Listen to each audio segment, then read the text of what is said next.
살짝 쉬면서 글 하나 적어봤습니다. 일단 요거 다음 편에 이거 내수를 이야기를 해야 되기 때문에 그거 하는 김에 겸사겸사 그래서 번외편이에요. 경제 성장이란 게 뭔지 질문 한번 던져볼게요. 흔히 GDP라는 거 이렇게 계산을 하는데 여기서 대부분 좀 숨겨져 있는 게 있습니다. 공식을 외우거나 정의를 추구하다 보니까 그 국내 안에서 만든 총 물자 흐름을 잃어버리는 상황이 발생해요. 게다가 이 실질적인 측정이 어려운 부분도 있고, 요 측정이 안 되는 걸 지하경제라고 하는데, 지하경제가 아닌데도 측정이 어려운 것도 있습니다. 여기서 어렵게 생각되는 부분이 민간 투자 이쪽 부분이에요. 일단 크게 주거용 집 사는 거, 주택 건설 및 구매, 집 사는 거, 주거용 투자가 있고요. 비주거용 투자. 자, 건설사가 뭐 돈 투자해가지고 아파트 지어요. 그럼 미분양이 났어요. 이건 GDP에 들어가나요? 안 들어가나요? 반영됩니다.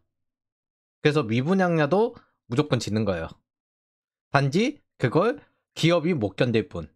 그럼 그 아파트를 한 가족이 대출받아 샀습니다. 이건 민간 소비에 속하나요? 아니요. 이미 위에 아파트를 짓는데 GDP에 반영이 됐잖아요. 그렇기 때문에 민간 소비에 안 속합니다. 주거용 고정 투자로 들어갑니다. 이때 건설 기업이 지을 때 GDP 이미 반영이 되었다는 거예요. 이걸 두 번 적용하면은 이중 적용이 되죠. 은행에 이자를 내거나 중개 수수료의 경우 GDP에 반영이 됩니다. 이제부터 뭔가 경제가 돌아가는 슬픈 내용들이 쓱 나오죠. 왜 그렇게 대출을 받게 만드는가? 그럼 이것 때문에 한국 정부가 중국 정부는 무인공항 유령도시 사람 없는 선에 다리 놓기 같은 걸 하는 건가요? 예. 그래서 하는 거예요. 정부 돈으로 하면은 민간 투자가 아니라 정부 지출이 됩니다. 그럼 지방이 집사라는 것도 그런 겁니까? 예. 뭐 이런 유령도시, 사람 없는 곳에 다리 놓는 거, 이거 전부 다 이렇게 하는 겁니다. 더 알려주실 건 여러분이 집사도 주택 수리 비용, 개선 비용 이런 거에 들어갑니다. 즉 이건 민간 투자가 됩니다. 리모델링 한다, 증축한다, 민간 투자가 됩니다. 부동산 수수료, 청소 서비스, 소규모 서비스 뭐 이런 거 쭉 집에 관련된 거 쭉 들어가게 되죠. 이거 민간 소비가 됩니다. 이걸 통해서 가계 최종 소비 지출이 증가하는 효과를 가집니다.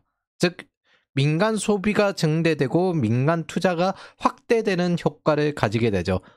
이거 어디서 많이 봤는데? 내수 진작이라는 게 이겁니다. 부동산에 들어가 있는 거 이거 간단하게만 했는데 자 집을 사요. 그럼 여기에다가 가구도 들어가야 되지. 냉장고도 들어가야 되지. TV도 들어가야 되지. 전자제품들이 쭉 들어가게 됩니다. 왜 결혼을 하라고 하냐? 여자가 집을 요구하니까 집을 사면 대출에 매이고 돈을 무한히 쓰게 됩니다. 왜 아이를 낳으라고 하냐? 차를 SUV로 크게 사게 되니까. 자 지방에 가면 차를 더 필요로 하겠죠. 왜냐하면 버스가 그렇게 자주 안 와요. 지하철 노선도 불편해요. 차가 더욱더 필수화돼요. 아동 소비 늘어나요. 시간이 지날수록 소비가 늘어납니다. 여기에 가족끼리 놀러 다니는 문화를 2000년대 중반 이후부터 도입을 합니다. 나머지는 똑같아요. 정부 지출로 건물을 지으면 그건 민간 투자가 아니라 정부 지출로 넘어갈 뿐, 이 부동산 하나에 민간 소비가 걸려있는 게 어마어마합니다. 자, 요 화성동탄, 요 보십시오. 이렇게 30세, 35세 이 평균, 우리나라 애국 도시라는 곳. 이렇게. 바꿔 말하면 소비 도시화 되는 경우, 즉, 노인들이 돈만 쓰는 그런 도시화가 되었다? 해당 산업에 안 되는 경우, 해당 도시는 점점 어려워집니다. 30대와 40대들이 가장 대표적인, 이제 소비 계층들이거든요. 소비력이 제일 높아요. 왜? 자식 키우면서 저렇게 돈 많이 쓰니까. 50대 넘으면 그때부터 노후 준비한다고 돈 모으기 시작해요. 이 3, 40대 때 많이 털어놔야 됩니다. 그리고 30대 때 제가 집을 사면은 그냥 평범한 거, 30대들이 이제 명품을 사면 그때부터 버블, 30대들이 가차를 하면 불황이라고 했잖아요. 그거에 관련된 게 딱 이 화성시 동탄. 30대들이 집을 샀을 때, 저 때가 딱 평시다. 이건 나름 괜찮은 팁인 것 같아요. 저도 백엔드 멘토에게 배웠는데.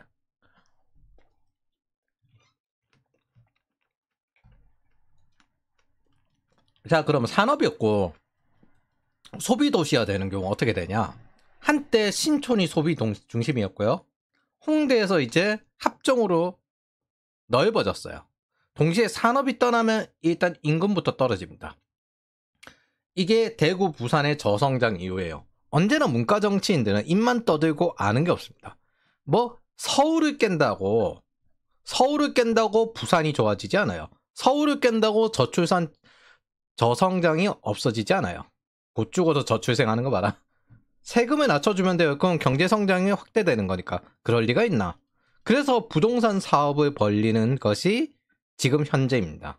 그럼 제가 왜 이런 글들을 깊게 쓰면서 이야기하고 있을까? 여러분들이 봐주는 것이 생각보다 제 분석의 추진력을 얻는데 도움이 되었습니다. 그래서 뭐 이렇게 좀 쉬는 날에도 이렇게 간단하게 적을 수 있게 되었어요. 두 번째, 자기결정적, 주도적으로 살라고 하면서 정작 정부와 사회가 경로 의존적으로 만들어 놓은 대로 살고 그 경로를 벗어나면 질투 시기를 하는 게 아시아식 집단주의입니다. 낚이지 말고 경로 독립적으로 살라는 거예요. 한 가지 물어봅시다. 제가 2013년, 한 2015년, 문재인 이전? 근데 페미니즘이 한 2013년 정도부터 떴으니까 그 전후로 좀 뭔가 연애 정서나 결혼 정서가 완전히 달라요. 2010년대 중반부터 신마르크스주의 사상이 유행하면서 낭만주의를 넘어서 신성화되기 시작했습니다. 연애가. 그 이전에는 그냥 가볍게 만나고 헤어지고 뭐 이거 결혼까지 가나 뭐 이런 식이었는데 요즘 무슨 진지한 만남 어쩌고 저쩌고 하면서 이런 것들이 일상이 됐어요. 갑자기 그리고 또 가장 크게 달라진 게 여자 기분 맞춰주는 게 당연한 것처럼 여기게 되었습니다. 신성화된 연애, 사랑, 결혼. 이게 신마르크스주의 특징이거든요. 그러면은 함부로 하지도 말고 특별한 사람들만 해야 하는 거 아닌가? 대중적으로 즐길 만한 유익거리를 금박질한 스테이크처럼 포장해버렸습니다. 그럼 이 과대 포장을 누가 사냐고? 뭐? 이게 그렇게 신성화할 정도의 유익거리입니까? 이 사랑 결혼? 여기에 목숨이 달려있어? 안 하면 죽어? 생명이 걸려있어? 일생에 무언가 큰 도전이야? 그런 거 아니거든요? 그런데 이거를 금박질한 스테이크처럼 신성화해버렸어요. 대중적인 유익거리인데 일하다가 고통스러운데 젊을 때 즐길 수 있는 거 즐기는 수준이었는데 이게 레디컬 페미니즘과 함께 들어온 문화예술의 수작질의 결과입니다. 마치 신성한 사랑인 것처럼 계속 포장을 해요. 그래서 공감 거리면서 드라마, 영화까지 입꼬리 난 거고 2000년대 이전 걸 보면요. 여러 가지 이 사랑이란 개념이 굉장히 가볍게 즐기는 형태로 나옵니다. 그러면서 어느 정도 마음도 통하는? 근데 요즘 웹툰 같은 거 보면은 이게 뭐 지구를 전체를 뒤집어 엎을 정도 돼도 이 인간이 뭐 그 정도 영웅이 되어도 마치 풋풋한 듯한 애송이식 사랑을 거기다가 포장을 하고 있어. 뭔가 대단한 그런 사람들이 해도 아주 신성화되어 있는 그런 세상에서 살고 있다. 그래서 제가 보기에는 굉장히 어느 순간부터 기괴해졌다. 그래? 그럼 이건 대중적인 게 못 되는 거잖아. 인생에 한두 번 정도만 해보고 이제 끝나는 거지. 이게 신마르크스주의 프랑크푸르트 학파의 꼬라지입니다.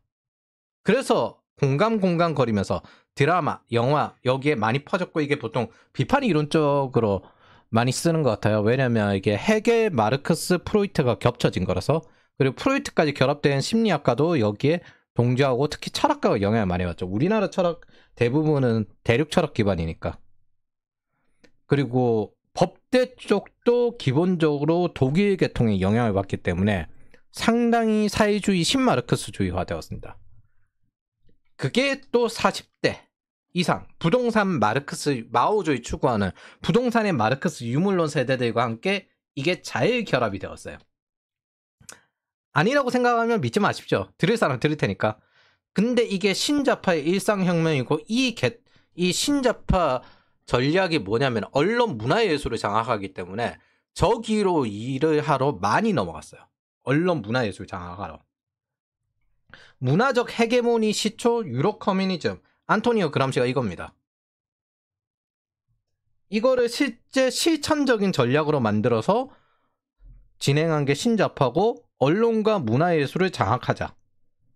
그리고 나아가서 법대 이런 쪽으로 장악하자. 그 문과 장악을 하겠다는 게 저거예요.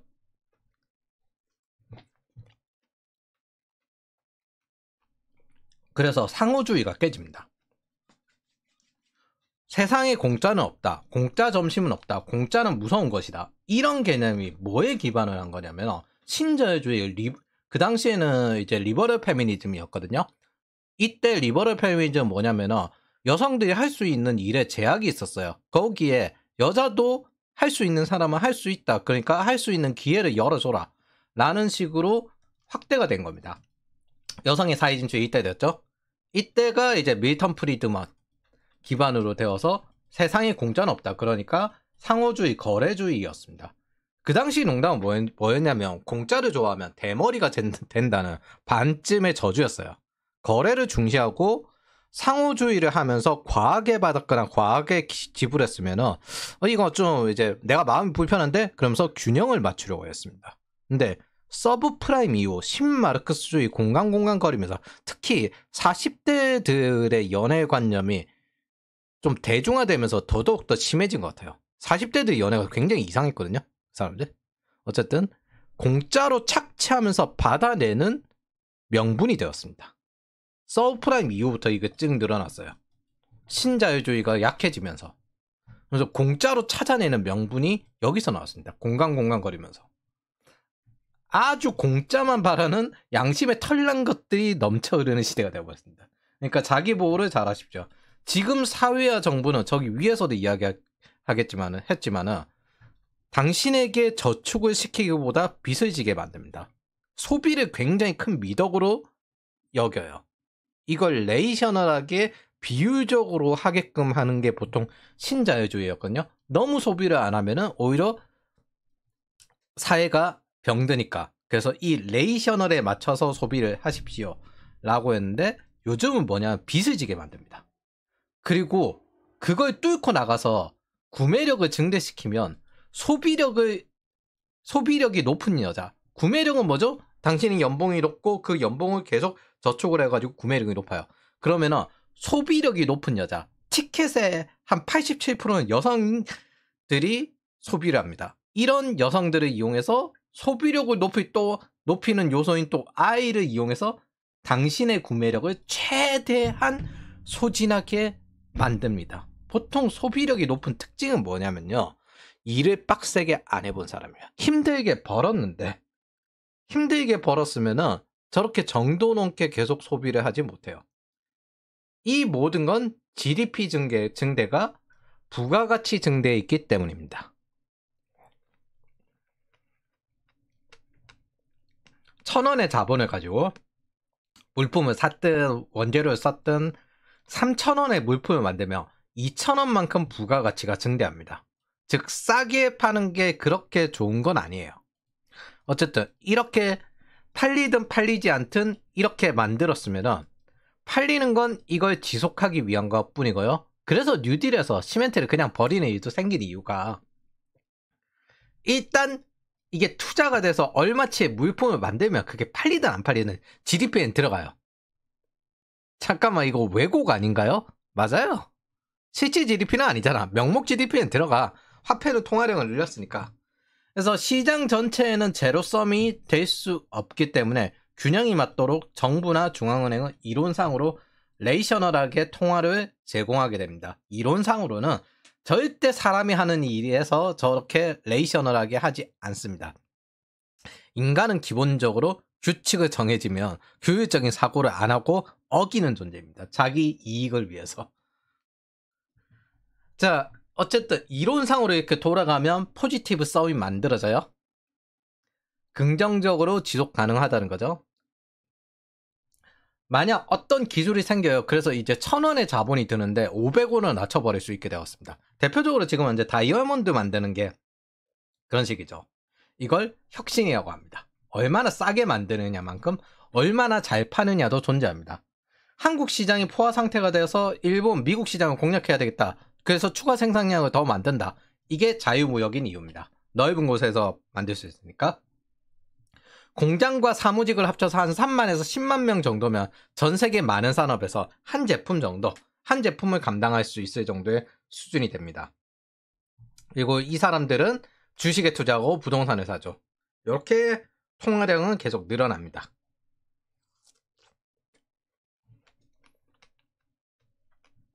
이런 식으로 부가가치를 만들어가지고 GDP가 계속 증대돼요. 자, GDP가 증대하면서 절대적 삶의 양과 질, 즉 제품이 분배되어야 되는데 제품이나 서비스, 타국이든 자국이든 민간 시장에 의존해요. 자국의 민간 시장에 의존해서 정부 투자를 하고 기업 투자를 하는 게 내수라고 하고요. 타국의 민간 시장에 의존해서 하는 게 수출, 즉 외수라고 합니다. 사막에서 아이스 와인을 만들 수 없는 것처럼 서로 다른 지역의 특산품을 교환하면서 적정 교류 비율을 가지면 포지티브 썸이 됩니다. 근데 중국과 미국 뭐 이런 관계는 적정 교류 비율, 포지티브 썸이 안 되고 마이너스 썸이 나는 그런 문제가 있죠. 자, 이렇게 부가가치가 증대됩니다. 그럼 여기서 추가를 더 해보도록 할게요. 전통적인 개념으로 적용하기 어려운 뉴 이코노미. 인터넷 소비라는 게 꽤나 애매한데, 왜냐하면 뉴 이코노미는 전통적인 개념이 적용되지 않습니다. 구글, 페이스북 무료잖아요. 그럼 가격을 어떻게 측정을 해야 되는데? 가격이 없어요. 근데 투자는 이미 되어 있습니다. 물론 광고비야 GDP에 들어가죠. 그래서 이걸 트래픽 경제라고 부릅니다. 무료라서. 미국의 넷플릭스, 한국의 소비자에게 서비스를 제공하면 이건 미국 GDP에 들어가야 되나? 한국 GDP에 들어가야 되나? 혁신.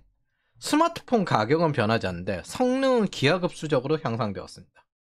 자, 저희 쪽은 줌으로 상담을 하고 줌으로 이제 학생들 공부를 시키죠. 부동산을 안 쓰죠.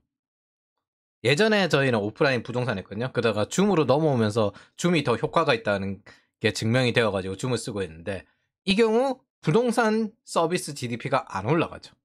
정부 입장에서는 되게 안 좋아하는 거예요. 자, 제가 지금 이제 유튜브 영상 제작을 하고 있죠. 그럼 이건 어떤 가격 측정이 되어야 됩니까? 크립토는 도대체 뭘로 잡아야 되는가? 그리고 그렇다 치더라도 이것들이 실시간으로 엄청나게 변하는데 어떻게 국가 통계화시키지? 그래서 데이터 센터 전력 투자가 간만에 나와서 국가들이 목숨 거는 겁니다. 건설도 되는 데다가 민간 투자 늘어나는 데다가 가격이 나오니까. 이거는 GDP에 딱 들어가요. 인터넷 경제들은 소비자들에겐 이익인데 국가에서 컨트롤하는 입장에선 마음에 안 듭니다. 그리고 자기네들 기득권에도 위험이 되고, 자, 소비자들이 어떻게 이기냐? 품질이 무한히 향상되고 기능이 추가되면서 명목 GDP는 증대되지 않았지만 실질 GDP는 분명 증대합니다. 소비자 잉여를 증대시켜요. 자, AI에 하나 추가되었다. 그럼 노트북이 엄청나게 비싸집니까? 그거 가지고? 아니죠? 가격 차이가 별로 없어집니다. 가격이 변하지 않잖아. 아, 잠깐만, 이거 도대체 뭘 집어넣어야지? 이런 상태가 되는 거예요. 늙어 빠진 정치인들과 경제학자들은 이거에 대해서 어떻게 할지 모르고 있습니다. 그래서 부동산에 목숨 걸면서 서울의 소비 경제를 조금이라도 더 빼앗아오고 싶어 하는 거예요. 부동산 가격이 올라가야 하니까. 이게 핵심 경제인데 안 들어가요. GDP에 안 들어가. 측정이 안 돼. 그럼 어떻게 해야 되겠어요? 부동산을 여기에 띄우고 싶은데 소비 시장이 필요해. 사람을 조금이라도 더 빼앗아오고 싶어요. 그래서 기본적으로 플랫폼 경제는 국가 GDP에 포함되지 않기 때문에 이런 것들, 플랫폼 경제를 계속 괴롭히고, 그리고 괴롭히면 괴롭힐수록 오프라인 경제가 될 거라는 착각과 거기에 부동산이 걸려있고 이 소비 경제가 계속 유지될 거라는 착각, 이렇게 연결이 되는 겁니다. 그래서 IT 기업을 규제하고 정부는 부동산에 목숨을 걸게 되는 거고, 그 결과가 이겁니다. 뭐 경상수지 흑자죠? 23년석 흑자? 자, 어마어마하게 내수 불황입니다. 근데 해외여행은 최대치예요. 그리고 4년째 플랫폼 국감 중이고요. 그리고 대기업 꼰대들은 퇴직하고 가는 중소기업. 자, 정부가 하는 부동산 열심히 투자했는데 한국에 관광 매력이 없다는 거죠. 그런데 아, 이거 자영업 어렵다. 자영이 왜 어려운데? 왜? 질이 안 좋으니까. 부동산만 투자해놓고 질이 안 좋으니까 소비 도시라도 제대로 하든가. 자, 그러면서 뭐예요? 플랫폼 국감. 청년들이 가는 플랫폼 국감은 계속 죽여놓고 중소기업 지원은 이렇게 합니다. 그리고 구인배수 0.28 이렇게 됐고, 우리 이전에 인플레이션 잡고 있었죠. 인플레이션 잡는 거 플러스 알파 구인배수 0.28 이 시기에 뭐? 여가부는 여성 인턴이라면서 여기에다가 돈 지급해 줄 테니까, 기업에 돈 지급해 줄 테니까 이거 채용하라고. 경력 단전 여성인데 그냥 평범한 여성도 됩니다. 여러분들의 일자리는 박탈당한 겁니다. 일자리가 삭제되고 부동산 가격을 올려버리고 소비를 시키게 만들려고 여러분들을 계속 착취하려고 하고, 그리고 대출받게 의도하고, 동시에 이런 식으로 중소 플랫폼 기업은 죽여놓고 대기업 꼰대들이 퇴직하고 가는 중소기업 살리겠다고 돈은 계속 지원하고, 구인배수 0.28에 여성복지라면서 여성 채용 저렇게 지원해가지고 던지고. 이게 문과들이 만든 지금의 세상입니다. 한국의 내수는 제대로 몰락할 필요가 있습니다. 이 소비 문화는 더 이상 지속되어선 안 되는 수준이에요. 한국은 문과들이 비교 문화로 SNS를 짓거리면서 외부의 나쁜 상상적 자극을 줍니다. 얘들이 어떤 부가가치를 만들죠? 제로섬을 넘어서 마이너스섬화되고 있습니다. 경쟁은 오직 혁신을 통한 포지티브 썸에서 나오는 것인데, 마이너스 썸부터는 전쟁이에요. 어디서 뭔가 이상한데? 지금은 이제 남녀들의 대립이 이 상황이죠. 문과들은 가치를 창출하지 못한 마이너스 썸의 존재에 속합니다. 이들은 이런 걸 못합니다. 이과가 삶의 질을 높인다면요, 절대적인 현실에서 기반을 하기 때문에 문과는 에이전트, 사람을 자극해요. 이과가 현실을 보면 문과는 사람을 자극하고 뭔가 아름다운 낭만주의, 현실에서 벗어난 대가리 꽃밭을 만들어요. 그러니까 현실에서 항상 상처를 받고 다시 또 대가리 꽃밭으로 말을 만들죠. 그러니 문학이죠. 신마르크스주의 저 비판이로 저거 문학에 많이 쓰였어요. 문화예술. 밀턴 프리드먼도 문과 아니냐고? 이분이 경제통계학에 기여를 한 통계 기반의 사람이어서 그래서 통화학과예요. 이과 기반의 사상가예요. 엄밀히 따지면 1차, 2차, 3차, 4차 산업에서 문과가 무슨 역할을 했습니까? 사람의 문화적 헤게모니, 사람을 자극시키는 역할만 합니다. 경제성장의 그릇이자 양이라면 경제 발전은 그릇을 담는 음식이자 질인데, 자, 그럼 문과들이 요즘 하는 소리 말해볼게요. 불평등? 환경으로 사회가 망가진다? 비교로 사회가 망가진다? 경쟁으로 사회가 망가진다? 문과는 쓰레기입니다. 그 누구도 SNS가 문제라고 하고 한국에 오랜 기간 있는 억압하는 집단주의가 문제라고 하지 않습니다. 이게 먼저 있고 그 다음 SNS가 나왔는데, SNS가 나오고 집단주의가 있는 것처럼 지금 말장난을 하고 있어요. 남에게 영향받지 말라고 하면서 공감을 가지며 깊이 개입되라고 자극합니다. 공감을 가진다는 거 거의 결합에 가까운 거죠. 연결에 가까운 게 아니잖아요. 타인에게 관심을 가지라면서 강한 개인주의를 모욕합니다. 어떤 이 사람들 중에 페미니즘이 문제다, 마르크스주의가 문제다라고 하는 사람들 본 적 있어요? 없어요. 우리나라 철학가는 대부분 독일 계통이기 때문에 과도한 경쟁이 문제라고 하고 시장 경제가 문제라고 합니다. 즉 이들이 추구하는 건 반포지티브 썸입니다. 사상 자체가 제로썸, 마이너스썸의 사상을 가지고 있습니다. 왜냐하면 상상 속의 유토피아로 사람을 선동해야 되기 때문입니다. 현실의 구조, 이걸 설계하고 조정하는 건 이과들이야지, 이 사람들은 오직 사람을 컨트롤하는 데 관심을 가지고 있어요. 사람이 활동하는 노드에 관해서, 환경에 관해서 만드는 능력이 없어요. 그래서 사람의 머릿속을 컨트롤하고 잘못 알게 하고 세뇌하게 하고 그렇게 합니다. 현실을 보고 감각을 계속 혼란시켜요. 그러니까 감각, 즉 현실과 그 다음에 저기서 얻은 지식, 진실과 현실이 부딪히니까 세계관이 제대로 형성이 안 되는 거예요. 실제 세계는 이렇게 경험되지 않는데 내가 사는 야생은 이렇게 돌아가지 않는데 왜? 문과는 사람은 다 똑같다고 이야기가 나오는 겁니다. 이과는 세계 전체를 보잖아요. 그렇기 때문에 하나하나 컨트롤할 수가 없어요. 근데 문과는 사람은 다 똑같고 사람의 마음은 다 똑같은 공산품 비슷하게 생각을 하기 때문에 그 사람이 처해 있는 야생도 다 똑같이 통일되어야 돼요. 왜? 저들은 1차 산업에서부터 4차 산업까지 뭐 기여한 게 있습니까? 없어요. 저들은 오직 하나, 관리 업무를 하고 싶어 합니다.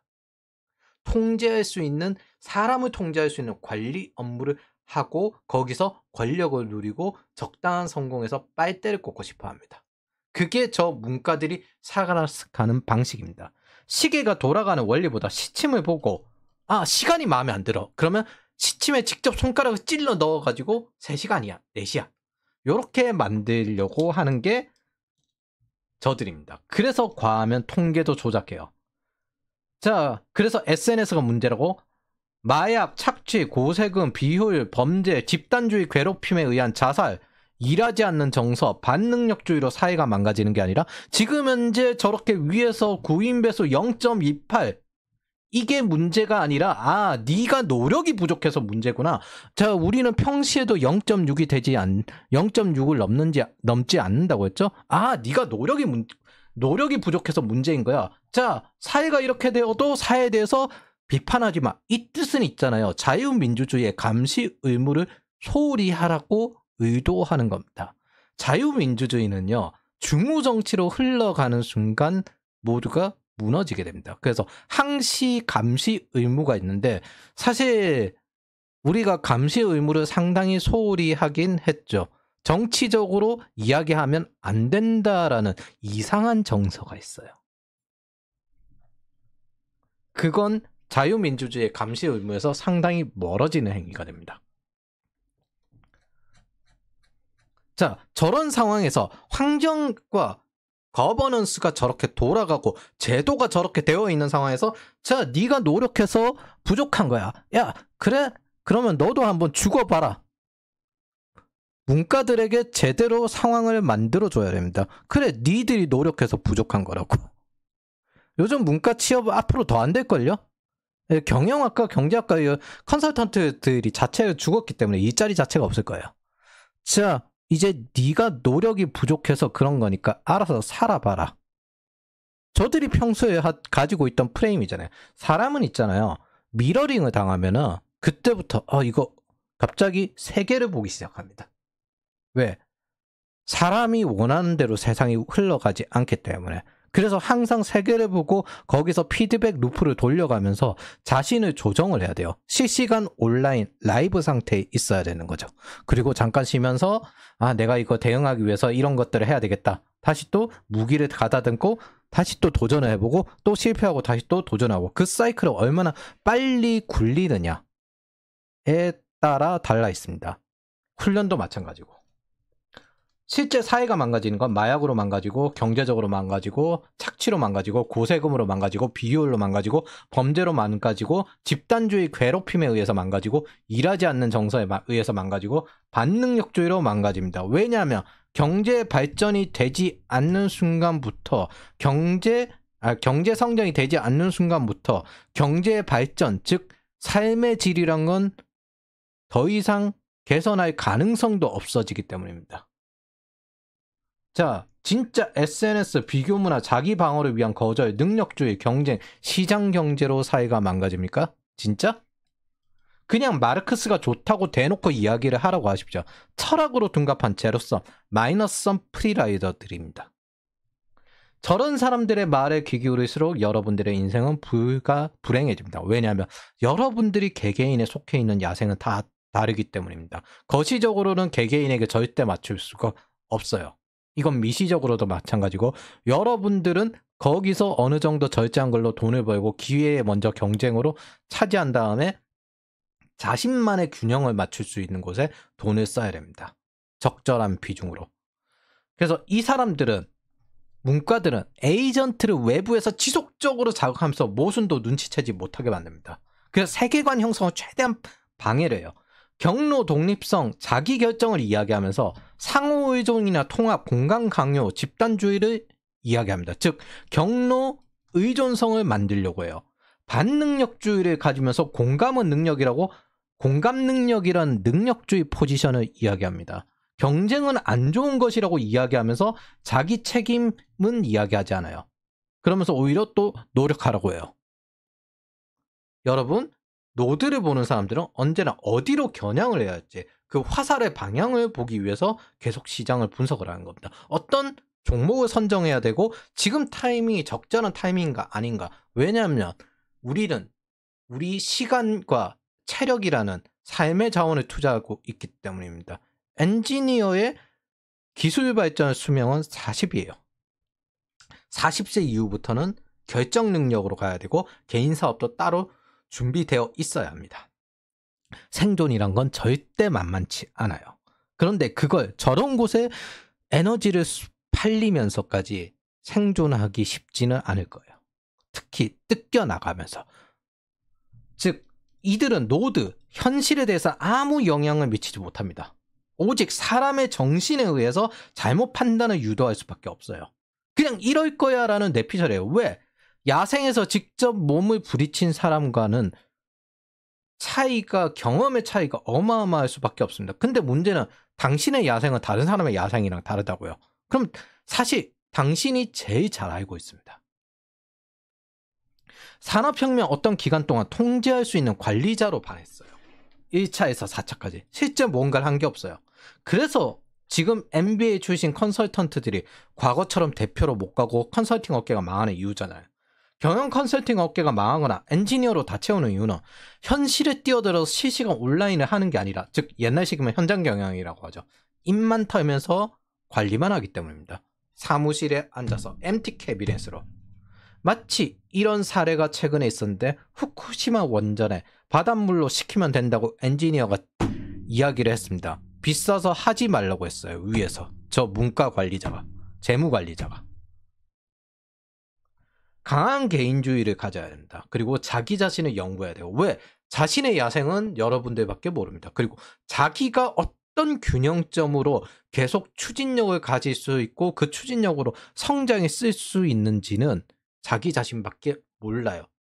아무리 뇌과학이고 뭐고 해도 여러분들 자신밖에 모릅니다. 타인은 여러분을 몰라요. 타인은 여러분들이 약할 때 빵 한 쪽 주지 않습니다. 오히려 남은 몸뚱이라도 이용해서 팔아먹으려고 해요. 타인은 여러분들이 강할 때 오히려 적극 관심을 가지면서 질투를 합니다. 여러분들이 돈을 뿌리면 그 돈을 받으면서 그 질투를 잠시 멈추고 떼먹으려고 웃는 얼굴로 사기를 치거나 아니면은 살짝 받는 정도에서 만족을 합니다. 그리고 여러분들이 권력을 가지며 맡기 싫어서 이제 다른 질투 대상을 찾는 게 이게 타인의 대다수입니다. 특히 집단주의가 강할수록 이렇게 돌아갑니다. 강한 개인주의, 자유민주주의의 분리, 독립성, 자율성, 즉 스케일 프리 네트워크의 핵심이 여기에 있어요. 그래서 자유민주주의가 안 되는 곳은 기본적으로 민간 시장이 크게 확대되지 못하고 얼마나 정도의 자유민주주의가 되느냐에 따라서 분리, 독립성, 자율성에 의해서 발달할 수 있습니다. 엔지니어 상인 국가의 미지를 개척하고 작업장 문화, 실험적인 정신에서 나온 철학의 핵심이 이거예요. 프론티어 정신, 강한 개인주의. 아시아 같은 경우는 공산품 뉴물론처럼 문과들이 집단주의 관료제를 굴리면서 사람을 통일된 공산품으로 만들고 구조에다가 조금 다른 거는 필요에 의해서 집어넣는 그런 구조를 가지고 있습니다. 이게 프랑스 구조주의 성향에 똑같 비스무리하거든요. 유럽의 법치의 최초인. 그래서 따지지 말고 일과 운동 요거 두 가지에 집중을 하십시오. 이 두 가지를 최우선을 하는 만큼 여러분들의 삶의 질이 올라가는 게 없습니다. 일로 통해서 몰입을 해서 정신 건강을 좋게 만들고 그걸 통해서 운동을 하면서 육체 건강을 좋게 만들고 나머지는 유익거리입니다. 돈과 건강을 이용한 유익거리. 저 두 개가 없으면 있잖아요. 기본적으로 유익거리를 채울 수도 없어요. 가장 강력한 정신 문명을 기반으로 물질 문명을 만드는 미국이 그런 부류인데, 보면은 운동이랑 공부 똑같이 잘하는 스타들이 간간히 튀어나와요. 어떤 문명에서도 미지를 개척하고 그걸 위해서 들이박아라 라는 게 국가 철학급인 경우는 없어요. 그게 미국의 굉장히 독특한 프론티어 정신입니다. 일반적으로 국가들은 전통적으로 질서, 안정, 위계 질서를 중시합니다. 그래서 사회가 너무 빨리 변할까봐 아시아 국가들은 쇄국 정책을 했었고, 그게 중국, 한국 이렇게 진행을 했죠. 중국의 유교적 가치관, 뭐 네가 정해진 대로 살아. 일본의 화문화, 하중시 문화, 싸우지 마. 적당히 조율해. 유럽의 카톨릭 기반 봉건제, 싸우는 그 신권, 왕권, 그 다음에 학권, 그리고 싸우는 자, 일하는 자, 요렇게 나눠 놓는. 그리고 독일의 상호의존적 행복, 이게 해결주의거든요. 인간의 행복은 상호의존적일 수밖에 없다. 개인 자신의 행복은 없다. 프랑스의 구조주의, 항상 관리된 구조된 템플릿 안에서 순응하고 자리를 채우면서 통합될 것을 요구했습니다. 근데 미국이 제일 독특한 건 미지 자체를 개척하고 그걸 위해서 들이박으라는 식이었어요. 저는 여러분들이 액티브하게 살길 바라고, 그걸 위해서 강한 개인주의가 되길 바랍니다. 가장 높은 정신 문명이 물질 문명을 이룬다라는 최진석 철학자의 말이 있는데, 저는 굉장히 동의를 합니다. 여러분들의 사고력, 결정 능력은 강한 개인주의가 되지 않는 이상 절대 발달할 수 없어요. 보수적인 건 중요하지 않아요. 그건 그냥 자기만의 균형점일 뿐이에요. 취향일 수도 있고. 그런데 보수적이지 않은 사람들도 있다는 겁니다. 그 사람들도 독립적으로 존중을 받을 수 있어야 합니다. 그래서 항상 자기 균형점, 자기 자신을 연구해야 합니다. 보수적인 이유는 사회의 다원주의를 지키기 위해서는, 아니면은 사회의 어떤 규범을 지키기 위해서가 아니라 자신의 균형점을 찾기 위해서 선택한 결과일 수밖에 없습니다. 거기서 보수적인 부분에서 영감을 받고 경험을 해서 괜찮네? 이렇게 됐을 수도 있죠. 그 과정 자체만으로, 계속 실험하는 과정 자체만으로 의미가 있습니다. 자기 자신을 연구해야 됩니다. 전부 통일된 정신을 가지고 있다고 생각하는 거 아니겠죠?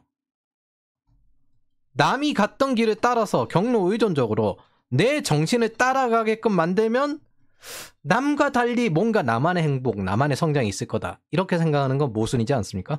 그리고 성공이 따를 거다? 뭐 그렇게 생각하는 거라면 존중하겠습니다. 그것도 나름의 세계관이니까, 당신 인생이니까. 근데 저는 싫습니다. 스스로 인생을 책임지는, 홀로서기도 못할 것 같은 인생이 저런 계열이라고 생각을 합니다. 언제나 여유를 부리면요, 몰입이 안 되고요. 몰입이 안 되면 정신건강이 무너지고, 결국 정신건강이 무너지고 이렇게 번아웃 오듯 행동하면 돈이 없어져서 이제는 마음까지 부서집니다.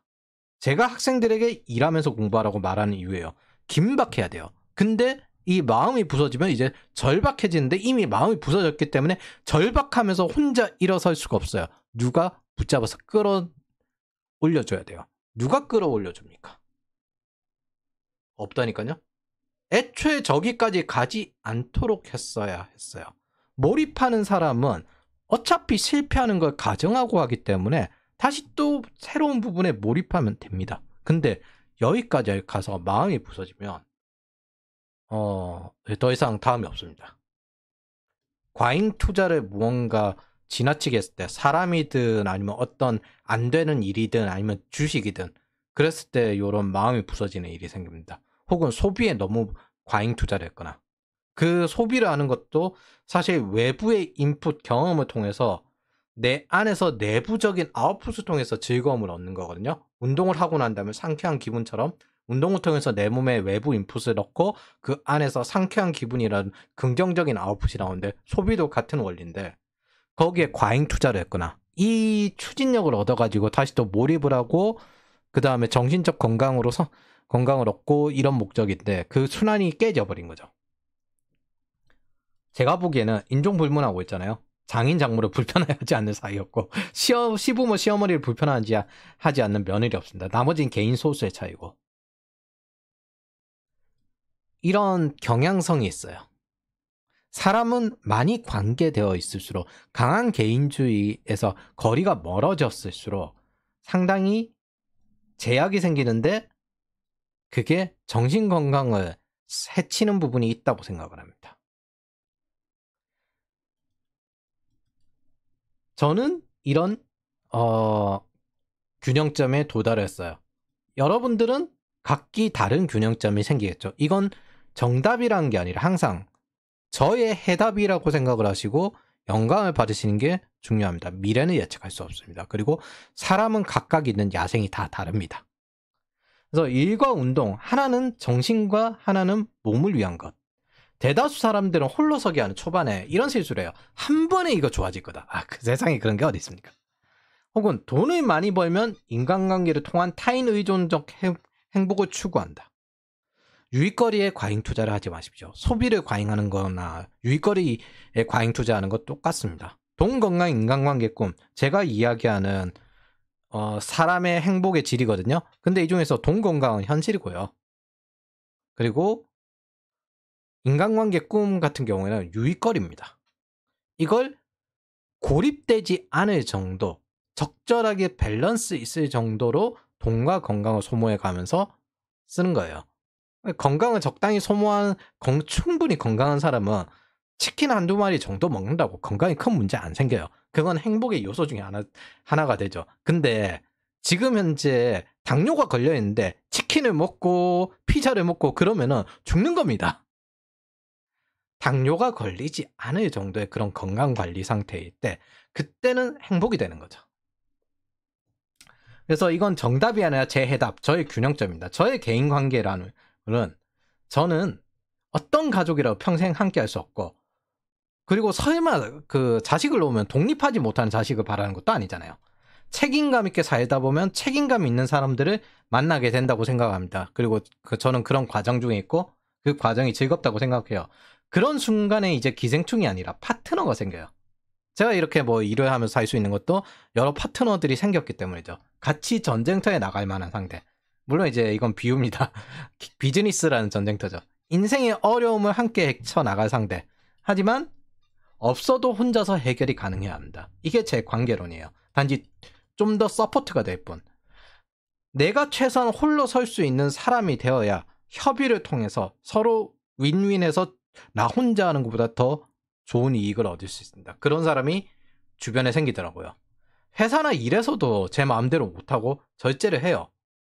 근데 그걸 절제를 해가지고 얻은 것들을 내 개인의 삶과 정신도 마음대로 못하면 도대체 뭘 어떻게 오랜 기간 동안 명랑하게 살 수 있겠습니까? 저기 경로 의존된 국가가 설계한 대로, 타인이 설계한 대로, 집단주의가 설계한 대로, 문과가 설계한 대로 살면 어떻게 명랑하게 살아갈 수 있겠습니까? 하루 이틀 살 것도 아닌데. 자기 자신의 야생에 맞게 자기 자신과 자기 자신의 야생을 자신이 계속 강한 개인주의를 갖고 연구를 해야 돼요. 나머지는 영감을 주고받는 것 뿐입니다. 연결이 되어야 되니까. 고립되지 않습니다. SNS의 목적 자체가 그거잖아요. 그 영감을 주고받는 거. 저는 이 균형점을 택해서 실은 술은 직장 다닐 때도 마시지 않았습니다. 완벽하진 않았는데 20대 초반엔 다만 담배를 10년간 폈어요. 군대 가서 담배를 처음 배웠거든요. 근데 그때는 담배를 안 피면은 업무 협조도 잘 안 해주고 여러 가지 그때도 똑같이 신입에게 뭘 안 가르쳐 줬던 때여가지고 담배 같이 피고 커피 대접하면서 하나씩 물어가면서 또 고기도 사면서 그렇게 해서 일을 배웠어야 했어요. 그래서 그렇게 해야만 업무 협조도 해주고 정보도 주고 그랬습니다. 그래서 어쨌든 그걸 통해 가지고 살아남았고 완벽하진 않지만 나름 명랑하게 살고 있다고 생각합니다. 뭐 세상에 완벽한 게 없으니까. 그래서 계속 부딪혀가면서 완성도를 올려가며 연구하고 있어요. 제 삶을 적어도 명랑하게 살 수는 있길 바라고. 왜 이렇게 혓바를 기냐? 간간히 요즘 댓글 보면은 그 거시 문제에 대해서 심각한 사람도 있어요. 다시 말하지만 저는 이거 분석거리고 제 이전 정보부 보안 취업 지도를 보면 알겠지만 학생에게도 적용되지만 제 삶에게도 적용을 해가지고 바로 실행으로 들어가거든요. 글로벌은 글로벌이고요. 거시는 거시고 미시는 미시고 개인은 개인입니다. 그래서 이렇게 분석해가지고 제가 클라우드 영역이 좋겠구나. 그래서 클라우드 기반으로 하고 그다음 보안 전문가는 개발자가 되어야 됐구나 하면서 파이썬을 기초 과정으로 올리고 그런 식으로 조정을 하고 뭐 저도 거기에 적응을 하고 대비를 하고 그다음에 새로운 회사랑 연결을 하고 학생들 이직도 시키고 취업한 학생들도 여기에 남아서 커리어를 묻거든요. 그렇게 합니다. 딱 감시 의무와 리스크 매니지먼트. 감시 의무란 건 자유민주주의는 항상 정치와 정책을 감시해야 돼요. 거기에 정치적 비용과 경제적 비용, 사회적 비용을 계속 쓰게 만들고 이것도 GDP에 들어가거든요. 그리고 노력하게 만들고 정치가 좋아져요. 그럴수록.